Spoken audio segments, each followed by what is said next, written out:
এই ইসরায়েলের পণ্যগুলো বয়কট করব।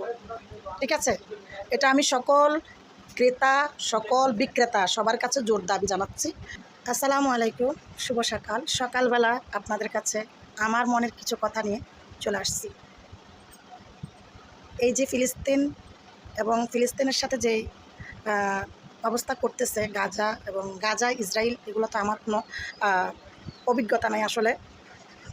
তারপর যতটুকু বুঝতেছি যে ফিলিস্তিন হচ্ছে মুসলিম কান্ট্রি, আর মুসলিম কান্ট্রির উপর যদি কেউ হামলা চালায় বা মুসলিম কান্ট্রি ধ্বংস করে দিতে চায়, সে ইহুদি ছাড়া আর কিছু না।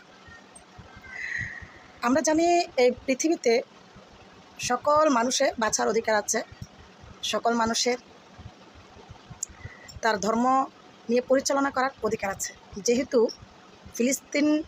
ফিলিস্তিনকে ইসরায়েলে একদমই ঘর বাড়ি মানুষ সব ধ্বংস করে দিচ্ছে এবং তারার মতো করে মানুষ আকাশে উঠতেছে, লাশ হয়ে তারার মতো আকাশে উঠতেছে। এই দৃশ্যগুলো দেখে আসলে খুবই খারাপ লাগতেছে। আমি এই মুহূর্তে লাইভে আসার জন্য একটু চেষ্টা করছিলাম, ঠিক লাইভে না এসে আমি এই কথাগুলো বলতেছি। লাইভে আসার জন্য রেডি হয়েছিলাম যে একটু লাইভে আসবো, কালকে সারাদিনও লাইভে আসতে পারি নাই, পরশু দিনও আসতে পারি নাই। তো চিন্তা করছি যে একটু লাইভে আসবো। তো আমার পেজের অবস্থাটা খুবই খারাপ। তো চিন্তা করলাম যে আমি লাইভে না গিয়ে যে ভিডিওগুলো চোখে পড়তেছে এগুলো এড়িয়ে যাবার কোনো বিষয় না। এই যে ফিলিস্তিনকে ধ্বংস করতেছে ইসরায়েল টানা কতদিন যাবত, এটা কোনো মতে থামছেই না। এটা কারণটা কি? তো এটা কারণ দেখার মতো পৃথিবীতে অন্য অন্য কান্ট্রি এবং আমাদের বাংলাদেশের উচ্চ লেভেলের মানুষগুলা, এটা এরা ছাড়া বা সরকারি পদের মানুষ ছাড়া আর কেউ সহযোগিতা করতে পারবে না। আমরা সাধারণ মামুনি মানুষ, আমরা কি করব?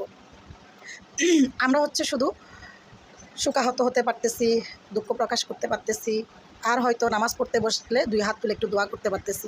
আমরা দোয়া করা ছাড়া আর কিছুই করতে পারবো না। আমরা মুসলিম, এক মুসলিমের জন্য দোয়া করব। আমরা মানুষ, এক মানুষের জন্য দোয়া করব। একজন মানুষ হিসেবে মানুষের জন্য দোয়া করার জন্য কোনো ধর্মের প্রয়োজন হয় না। আপনি যেই ধর্ম থেকে হোক না কেন, ফিলিস্তিনের পাশে দাঁড়ান, ফিলিস্তিনি মানুষদের পাশে দাঁড়ান। এবং ইসরায়েলের যে পণ্য, ইহুদিদের যে পণ্য, আমাদের বাংলাদেশ সরকারকে অনুরোধ করব ইহুদিদের পণ্য যেন বাংলাদেশে না ঢুকে। আমরা গরিব হয়ে আর কিছু করতে পারবো না। আমরা গরিব হয়ে অন্তত পক্ষে যার যার দিক থেকে এই ইহুদি রাষ্ট্রের কোনো জিনিস যদি আমাদের বাংলাদেশের কোনো দোকানে আসে, আমরা কাস্টমার হিসেবে, আমরা ক্রেতা হিসেবে সেই জিনিসগুলো যেন বয়কট করি। এটা আমি একজন সাধারণ মানুষ হিসাবে, শুধু মুসলিম হিসাবে নয়, সাধারণ মানুষ হিসাবে জোর দাবি জানাই যে